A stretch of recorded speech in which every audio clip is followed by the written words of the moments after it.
हाँ, तो भाई यूजीसी नेट जेआरएफ का जो एग्ज़ाम है वो बस आने को है। पब्लिक एडमिनिस्ट्रेशन विषय की हम बात कर रहे हैं और आप सभी अभी तक इतने सारे एग्ज़ाम दे चुके हैं, अपनी ग्रेजुएशन पोस्ट ग्रेजुएशन तक आप आ चुके हैं, तो आप जानते हैं कि प्रीवियस ईयर क्वेश्चंस का जो इम्पोर्टेंस है, उनका जो सिग्निफिकेंस रहता है एग्ज़ाम में, वो बहुत ज़्यादा क्रूशियल हो जाता है। और इसीलिए हम लेकर के आए हैं पहली बार हिंदी में भी क्वेश्चन बैंक आपके पास में यूजीसी नेट के लिए, जेआरएफ के लिए फ्रीली अवेलेबल यूट्यूब पर। तो आइए बिना किसी देरी के हम शुरू करते हैं। आपको यहाँ पे मिलने वाला है कंप्लीट पीवाईक्यू कवरेज क्वेश्चंस का, और इसी के साथ में आपको मिलने वाली है एक्सप्लेनेशन। तो आपके जितने भी डाउट्स हैं वो भी क्लियर होने वाले हैं, और हमें पूरा यकीन है कि आप इसी चीज़ को फॉलो करते रहेंगे, अपने प्रिपरेशन में कमी नहीं छोड़ेंगे। तो आपको साथ ही साथ मिलने वाला है सिलेक्शन। जी हाँ, हम सुनिश्चित करेंगे कि आपको सिलेक्शन भी मिले अभी जो यूजीसी नेट का एग्ज़ाम होने वाला है इसके अंदर। तो आइए बिना किसी देरी के शुरुआत करते हैं, आगे बढ़ते हैं। हिंदी और इंग्लिश दोनों के क्वेश्चन जो हैं वो आपको सामने स्क्रीन पर दिख रहे हैं। विल प्रेफर कि आप पहले क्वेश्चन को रीड करें, उन्हें समझें और पहले खुद से अटेम्प्ट करने की कोशिश करें, क्योंकि हम तभी बेहतर तरीके से जान पाएंगे कि हमारी क्या सिचुएशन है, हमें कहाँ कहाँ पर प्रॉब्लम्स एनकाउंटर करनी पड़ रही है, ताकि हम वहाँ से डाउट रेजोल्यूशन की जो चीज़ें हैं वो आगे बढ़ा सकें। तो पहले क्वेश्चन में पूछा जा रहा है, we need to identify the committee which demanded for the first time a constitutional recognition for पंचायतों के लिए सर्वप्रथम संवैधानिक मान्यता की मांग करने वाली जो समिति है उसकी हमें पहचान करनी है। बहुत ही अच्छा क्वेश्चन है ये। हाल ही में आरपीएससी की जो असिस्टेंट प्रोफेसर का एग्ज़ाम है उसमें भी देखा गया है, और पहले भी काफ़ी सारे एग्ज़ाम्स में नेट में भी बहुत बार पूछा गया है, और इतनी बार पूछने के बावजूद भी कैंडिडेट्स जो हैं ये गलत करके आते हैं। सभी का जो ऑब्वियस ऑप्शन जाता है टिक करने के समय, वो जाता है एलएम सिंघवी कमेटी, पर आपको बताते चलें ये इसका करेक्ट आंसर नहीं है। इसीलिए कहा जाता है कि पीवाईक्यू जो है वो प्रैक्टिस करना बहुत ज़्यादा ज़रूरी है। It becomes imperative to practise your previous year questions if you want to succeed in a competitive examination.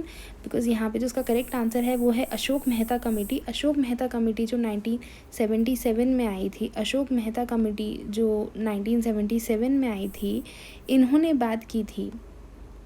इन्होंने सबसे पहले बात की थी कॉन्स्टिट्यूशनलाइजेशन की। उन्होंने कहा था कि आप कॉन्स्टिट्यूशनल रिकग्निशन जो है वो दीजिए पंचायत को, कॉन्स्टिट्यूशनल रिकग्निशन जो है वो आप दीजिए पंचायत को। इसकी बात इन्होंने की थी, ना कि एलएम सिंघवी कमेटी ने। तो ये अपने आप में इम्पॉर्टेंट क्वेश्चन है, इसे आप बार बार रिवाइज कीजिए, अपने दिमाग में बिल्कुल इस चीज़ को बिठा लीजिए। नेक्स्ट क्वेश्चन की तरफ आगे हम बढ़ते हैं। अच्छा, हमें ये भी बताइएगा कमेंट सेक्शन में कि आपका ये क्वेश्चन सही था या आपको यहाँ से कुछ जानने को मिला है। नेक्स्ट क्वेश्चन की तरफ आगे बढ़ते हैं। पूछा जा रहा है, which one of the following concept is inter related. कौन सी अवधारणाएं जो हैं वो आपस में संबंधित हैं। रिस्पॉन्सिबिलिटी एंड कंट्रोल, उत्तरदायित्व व नियंत्रण, या फिर सुपरविजन एंड ऑर्डर, पर्यवेक्षण व व्यवस्था, या अकाउंटेबिलिटी एंड कंट्रोल, जिम्मेदारी व नियंत्रण, या फिर अकाउंटेबिलिटी एंड रिस्पॉन्सिबिलिटी। कंपैरेटिवली काफ़ी इजी क्वेश्चन, क्योंकि अकाउंटेबिलिटी एंड रिस्पॉन्सिबिलिटी जो है वो साथ में चलते हैं, ये हमें बहुत अच्छे से पता है। तो उसका जो करेक्ट आंसर है वो थर्ड ऑप्शन रहने वाला है। आगे की तरफ बढ़ते हैं। नेक्स्ट क्वेश्चन में पूछा जा रहा है, द प्रिसाइडिंग ऑफिसर ऑफ जिला परिषद यानी डिस्ट्रिक्ट डेवलपमेंट काउंसिल जो होती है, उसका जो प्रिसाइडिंग ऑफिसर होता है, ही इज़ नोन एज जिला प्रधान इन द स्टेट ऑफ। कौन सी ऐसी स्टेट है जिसमें जिला प्रधान के नाम से जाना जाता है उन्हें। जिला परिषद डिस्ट्रिक्ट डेवलपमेंट काउंसिल के अध्यक्ष को निम्नलिखित में से किस राज्य में जिला प्रधान के रूप में जाना जाता है। हम उम्मीद कर रहे हैं कि यहाँ पर जो हमारे साथी हमें देख रहे हैं वो मध्य प्रदेश से भी होंगे, हरियाणा, उड़ीसा और पंजाब के भी होंगे। तो आप बताइए इसका क्या करेक्ट आंसर जो है वो रहने वाला है। इसी के साथ आपको बता देते हैं कि दरअसल मध्य प्रदेश एक ऐसा राज्य है जहाँ पर प्रिसाइडिंग ऑफिसर जो होता है जिला परिषद का, यानी जिला परिषद का जो अध्यक्ष होता है, उसे जिला प्रधान के रूप में जाना जाता है। उसे जिला प्रधान के रूप में जाना जाता है मध्य प्रदेश के अंदर। आइए नेक्स्ट क्वेश्चन की तरफ आगे बढ़ते हैं। पूछा जा रहा है कि प्रिंसिपल ऑफ कॉरस्पॉन्डेंस जो उर्विक ने दिया है वो किसके बारे में बात करता है, किससे संबंधित है उर्विक का पत्राचार का जो सिद्धांत है वो। तो आप सभी को पता है अथॉरिटी और रिस्पॉन्सिबिलिटी यानी प्राधिकार एवं उत्तरदायित्व की बात करता है उर्विक का जो सिद्धांत है पत्राचार का। इसी के साथ में यहाँ पर क्वेश्चन ये बनता है कि उर्विक ने टोटल कितने सिद्धांत दिए हैं। उर्विक जो हैं उन्होंने टोटल कितने सिद्धांत दिए हैं। अच्छा, ये तो आपको पता ही होगा, उन्होंने पहले कुछ नंबर ऑफ प्रिंसिपल्स जो हैं वो दिए थे, बाद में उन्होंने अपडेटेड प्रिंसिपल्स भी बताए थे।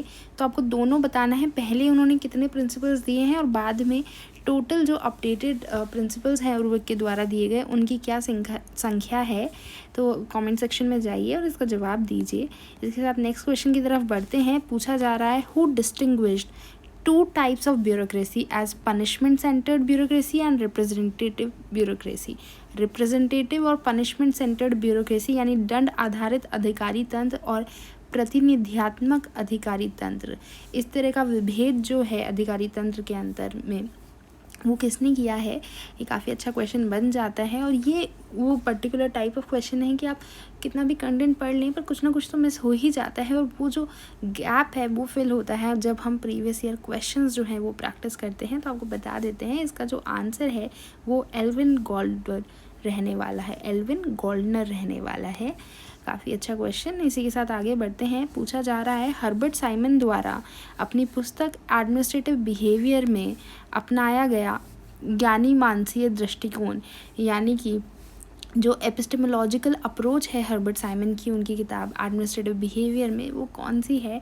अगेन ये जो क्वेश्चन है कई बार पूछा जाता है। इसका जो आंसर है वो रहने वाला है लॉजिकल पॉजिटिविज्म। इसका जो आंसर है वो है तार्किक प्रत्यक्षवाद। हर्बर्ट साइमन जो है उन्होंने मिथ की संज्ञा दी थी क्लासिकल थ्योरी में जो प्रिंसिपल्स थे उनको, और उन्होंने बात की है लॉजिकल पॉजिटिविज्म की। उनका जो मॉडल है वो भी लॉजिकल पॉजिटिविज्म पे बेस्ड है। इसी के साथ आगे बढ़ते हैं। पूछा जा रहा है कि जो किताब है लीडरशिप एंड एडमिनिस्ट्रेशन ये किसके द्वारा लिखी गई है। तो ये जो किताब है सबसे पहले तो आप खुद का जो इन्फॉर्मेशन बेस्ड जो है जो आपने पढ़ाई की है उसको चेक कीजिए और बताइए कि इसका आंसर क्या रहने वाला है। कमेंट सेक्शन में हम आपको बता देते हैं। लीडरशिप एंड एडमिनिस्ट्रेशन जो किताब है वो लिखी है फिलिप सेल्जनिक ने। पी सेल्जनिक यानी फिलिप सेल्जनिक की लिखी हुई ये किताब है leadership and administration. Next question की तरफ बढ़ते हैं। पूछा जा रहा है कि लोक प्रशासन में मनोवैज्ञानिक उपागम के प्रारंभ का श्रेय जो है वो किसे दिया जाता है।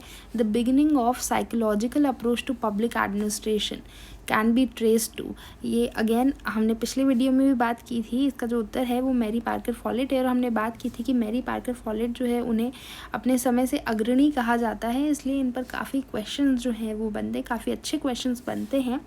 तो साइकोलॉजिकल अप्रोच की भी जब हम बात करते हैं तो उसका श्रेय जो है पब्लिक एडमिनिस्ट्रेशन में वो मैरी पार्कर फॉलेट को दिया जाता है। नेक्स्ट क्वेश्चन की तरफ हम बढ़ते हैं। ग्रेपवाइन जो है it is often referred as, अंगूरी लता यानी ग्रेपवाइन को बहुधा में से क्या कहा जाता है, माफ़ कीजिएगा। सो ग्रेपवाइन जो है आप सभी को पता है इसे इनफॉर्मल कम्युनिकेशन कहा जाता है। अच्छा, ग्रेपवाइन के बारे में जो इसका जो कंसेप्ट है इसके बारे में किस किस ने बात की है हमें पता है। हर्बर्ट साइमन जो है वो इसका सपोर्ट करते हैं, पर मेजर जो इसके प्रोपोनेंट रहे हैं एल्टन मेयो जो हैं उन्होंने इसके बारे में बात की है इनफॉर्मल कम्युनिकेशन के बारे में। हम जानना चाहते हैं कि इसके प्रोपाउंडर कौन रहे हैं, तो उसके बारे में आप ज़रूर पता लगाइए और हमें कमेंट सेक्शन में बताइए। इसके बाद नेक्स्ट क्वेश्चन की तरफ हम बढ़ते हैं। पूछा जा रहा है which of the following pairs is not correctly matched. कौन सा जो पेयर है वो करेक्टली मैच नहीं है। तो देन अगेन बाय डिफ़ॉल्ट आपका नॉट पे गोला जाना चाहिए सबसे पहले। आइए साथ में ऑप्शंस पढ़ लेते हैं। लीडरशिप स्टाइल यानी नेतृत्व शैली जो है वो एक तरफ हमें दे रखी है, दूसरी तरफ हमें फीचर्स यानी अभिलक्षण दे रखे हैं। तो पहला है पार्टिसिपेटिव यानी कि प्रतिभागिता परक, जिसका अर्थ बता रखा है परामर्श मूलक से लोकतांत्रिक यानी कंसल्टेटिव टू डेमोक्रेटिक। अब ये तो ठीक लग रहा है। नेक्स्ट ऑप्शन पढ़ते हैं। अधिकार तंत्रीय यानी कि कठोर, वैयक्तिक, नियमोन्मुखी यानी रूल ओरिएंटेड, इम्पर्सनल और रिजिड। बिल्कुल, ये भी बिल्कुल ठीक बात है। ब्यूरोक्रेटिक के फीचर्स होते हैं ये। उसके अलावा बात की जा रही है ऑटोक्रेटिक की। यानी सत्तावाही की, और उसके लिए कहा जा रहा है कि ये अपरामर्शी और आदेशात्मक होता है, नॉन कंसल्टेटिव ऑर्डर्स होते हैं इसके अंदर। तो बिल्कुल ठीक बात है, ऑटोक्रेटिक में यही तो होता है, आपसे कुछ नहीं पूछा जाता है। इसके बाद जो लास्ट ऑप्शन आपका है डिप्लोमेटिक यानी कूटनायिक, इसमें कहा जा रहा है सेटिंग गोल्स एंड डेलीगेशन की बात की जा रही है, प्रत्यायोजन और लक्ष्य निर्धारण की बात की जा रही है। तो डिप्लोमेटिक में ऐसा कुछ नहीं होता है, इसलिए यही आपका जो है करेक्ट आंसर रहने वाला है। नेक्स्ट क्वेश्चन की तरफ बढ़ते हैं। Which one of the following verifies the beneficiaries under prime minister Awas Yojana ग्रामीण? कौन जो है वो प्रधानमंत्री आवास योजना ग्रामीण के अंतर्गत लाभार्थियों का सत्यापन करता है? तो लाभार्थियों का सत्यापन जो है प्रधानमंत्री आवास योजना ग्रामीण के तहत ग्राम सभा के द्वारा किया जाता है। तो इसका आंसर जो है वो ग्राम सभा रहने वाला है। आइए बढ़ते हैं नेक्स्ट क्वेश्चन की तरफ, जो कि आज की वीडियो का लास्ट क्वेश्चन भी रहने वाला है। पूछा जा रहा है which of the following is the reason to observe 24 April as national Panchayati Raj day? निम्नलिखित में से कौन सा 24 अप्रैल को राष्ट्रीय पंचायती राज दिवस के रूप में मनाने का कारण है? आइए पहले ऑप्शंस पढ़ लेते हैं। To laud India's first prime minister's contribution to the Panchayati Raj, Bharat के प्रथम प्रधानमंत्री के पंचायती राज में योगदान की सराहना करना। To remember the launch of community development programme, सामुदायिक विकास कार्यक्रम के प्रारंभ का स्मरण करना। हमें याद है सामुदायिक विकास कार्यक्रम यानी कम्युनिटी डेवलपमेंट प्रोग्राम जो है वो 1952 में शुरू हुआ था। 1952 में शुरू हुआ था, किस डेट पे शुरू हुआ था ये आप चेक करके हमें बताएंगे, और इसका अपडेट जो है वो हम आपको नेक्स्ट वीडियो में करने वाले हैं। इसके साथ में तीसरा ऑप्शन पढ़ते हैं। In memory of Balwant Rai Mehta's birthday, Balwant Rai Mehta के जन्म दिवस की स्मृति में बलवंत राय मेहता जो है वो क्यों इम्पॉर्टेंट हो जाते हैं लोकल सेल्फ गवर्नमेंट की जब बात की जाती है? बलवंत राय मेहता की जो कमेटी थी वो one of the first committees थी जो इससे रिलेटेड काम के लिए बनी थी। इसकी डिटेल भी हम डिस्कस करेंगे आगे। चौथा जो ऑप्शन है वो कह रहा है to mark enforcement of the 73rd constitutional amendment act, यानी 73वें संविधान संशोधन अधिनियम के लागू किए जाने के उपलक्ष्य में मनाया जाता है 24 अप्रैल को राष्ट्रीय पंचायती राज दिवस के रूप में। तो ये जो चौथा ऑप्शन है ये बिल्कुल करेक्ट ऑप्शन है।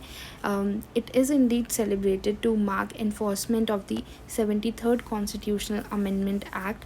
और काफ़ी अच्छा इसका क्वेश्चन बन जाता है। इसी से रिलेटेड एक क्वेश्चन जो है अभी आईपीएससी के असिस्टेंट प्रोफेसर के एग्ज़ाम में भी देखने को मिला। उसमें पूछा गया था कि कौन सी डेट को प्रेसिडेंट जो हैं, प्रेसिडेंट ऑफ इंडिया जो हैं, उन्होंने साइन किए थे कॉन्स्टिट्यूशनल अमेंडमेंट जो था आपका 73rd और 74th जो कॉन्स्टिट्यूशनल अमेंडमेंट था उस पर साइन कब किए थे प्रेसिडेंट ऑफ इंडिया ने? तो आपको बताते चलें उसका जो करेक्ट आंसर था वो था 20 अप्रैल। 20 अप्रैल, एक मिनट, 20 अप्रैल 1993। काफ़ी लोगों को लगा कि शायद 1992 रहा होगा, पर इसका जो करेक्ट आंसर था वो 20 अप्रैल 1993 था। तो ये भी काफ़ी एक अच्छा क्वेश्चन था जब प्रेसिडेंट ऑफ इंडिया ने 73rd और 74th कॉन्स्टिट्यूशनल अमेंडमेंट पे, संविधान संशोधन पर अपने हस्ताक्षर किए थे, और उसके ठीक 4 दिन बाद यानी 24 अप्रैल को ये लागू हो गया था। इसी के साथ आगे बढ़ते हैं। आपको याद होगा जो पिछली वीडियो हमने डिस्कस की थी प्रीवियस ईयर क्वेश्चंस की, उसमें एक क्वेश्चन आपको होमवर्क के लिए दिया गया था। जी हाँ, वही क्वेश्चन हम आपको बताने वाले हैं। तो अब आप जाकर के चेक कीजिएगा कि वहाँ के कमेंट सेक्शन में आपने इसका क्या आंसर बताया था, क्या वो एक्चुअल आंसर से, करेक्ट आंसर से मेल खा रहा है या नहीं। तो एमपी फॉलिट की हमने बात की। एमपी फॉलिट जो है वो क्वेश्चंस में काफ़ी इंपॉर्टेंट हो जाती है अपने काम की वजह से। पूछा गया है निम्न में से कौन सा एमपी फॉलिट के विचारों से मेल नहीं खाता है? Not a correct match with the views of MP Follett. Option जो है आपको बता देते, इसका जो करेक्ट आंसर है वो बी ऑप्शन रहने वाला है। इंटीग्रेशन की जब वो बात करती हैं, जब वो एकीकरण की बात करती हैं, तो वो कॉम्प्रोमाइज़ की बात नहीं कर रही हैं इसके थ्रू, बल्कि उनका मानना है कि इससे कुछ कंस्ट्रक्ट होता है जो बेटर हो सकता है। इसलिए कॉम्प्रोमाइज़ जहाँ वर्ड यूज़ हो रहा है वो इंटीग्रेशन के साथ एमपी फॉलिट के अकॉर्डिंग नहीं यूज़ हो सकता है। तो इसका जो करेक्ट आंसर है वो बी रहने वाला है। इसके अलावा जो ऑप्शंस यहाँ पर दिए गए हैं वो सभी जो हैं वो करेक्ट हैं, एमपी फॉलिट के व्यू से मैच खाते हैं। तो यहाँ से आपको ना सिर्फ गलत आंसर पता चल रहा है, आपको 3 और चीज़ें पता चल रही हैं, रिवाइज़ हो रहे हैं, जिनके बारे में एमपी फॉलिट ने बात की है। डीपर्सनलाइजिंग ऑर्डर यानी आदेशों का अव्यक्तीकरण की वो बात करती हैं लॉ ऑफ सिचुएशन में, परिस्थिति के नियम में। साथ ही उनका मानना है कि एकीकरण में बाधा आ जाती है, इंटीग्रेशन में ऑब्स्टेकल आ जाता है because of people's habit of enjoyment, लोगों की जो मौज करने की आदत है उसकी वजह से। और इसी के साथ रचनात्मक संघर्ष जो है, कंस्ट्रक्टिव कन्फ्लिक्ट में वो बात करती है मतभेद ना कि संघर्ष की, not warfare but is only appearance of differences, और डिफरेंसेस आर नेचुरल ओनली, पर उन्हें इंटीग्रेशन के थ्रू बेटर किया जा सकता है, पर वहाँ कॉम्प्रोमाइज़ की बात जो है वो नहीं हो रही है। और इसी के साथ हमने जो प्रीवियस ईयर क्वेश्चंस हैं काफ़ी सारे आज भी डिस्कस कर लिए हैं, बस इसी तरीके से साथ बनाते चलना है। और आपके जो यूजीसी नेट के जो क्वेश्चंस हैं, और आपको ये भी बताते चलें कि ये क्वेश्चंस ऐसा नहीं है कि सिर्फ यूजीसी नेट में ही आने वाले हैं, ये और भी जो कॉम्पिटिटिव एग्ज़ाम्स हैं रिलेटेड, चाहे वो पब्लिक एडमिनिस्ट्रेशन के हों या पॉलिटिकल साइंस के हों या इन जनरल भी मैनेजमेंट बेस्ड जो जनरल अवेयरनेस के क्वेश्चंस हैं वो भी यहाँ कवर होने वाले हैं। तो करना कुछ नहीं है, अगर आपको वीडियो पसंद आ रहा है तो आपको लाइक करना है, आपके जो साथी कंपटीशन की दौड़ में लगे हुए हैं उनके साथ शेयर करना है, और चैनल को जो है सब्सक्राइब करना है, क्योंकि सबसे पहले तो ये मुफ्त है। तो आप बिल्कुल जाइए, आगे बढ़िए, और वो जो आइकन है उसे प्रेस कीजिए, चैनल को सब्सक्राइब कीजिए। दूसरा ये कि जब भी हम कोई वीडियो लेकर आते हैं आपके काम की, तो आपको पता नहीं चल पाएगा यदि आप सब्सक्राइब नहीं करेंगे, नोटिफिकेशन का जो बेल आइकन है वो नहीं दबाएंगे। तो बिल्कुल इसी के साथ में तैयारी में लगे रहिए, हम आपके साथ हैं ही।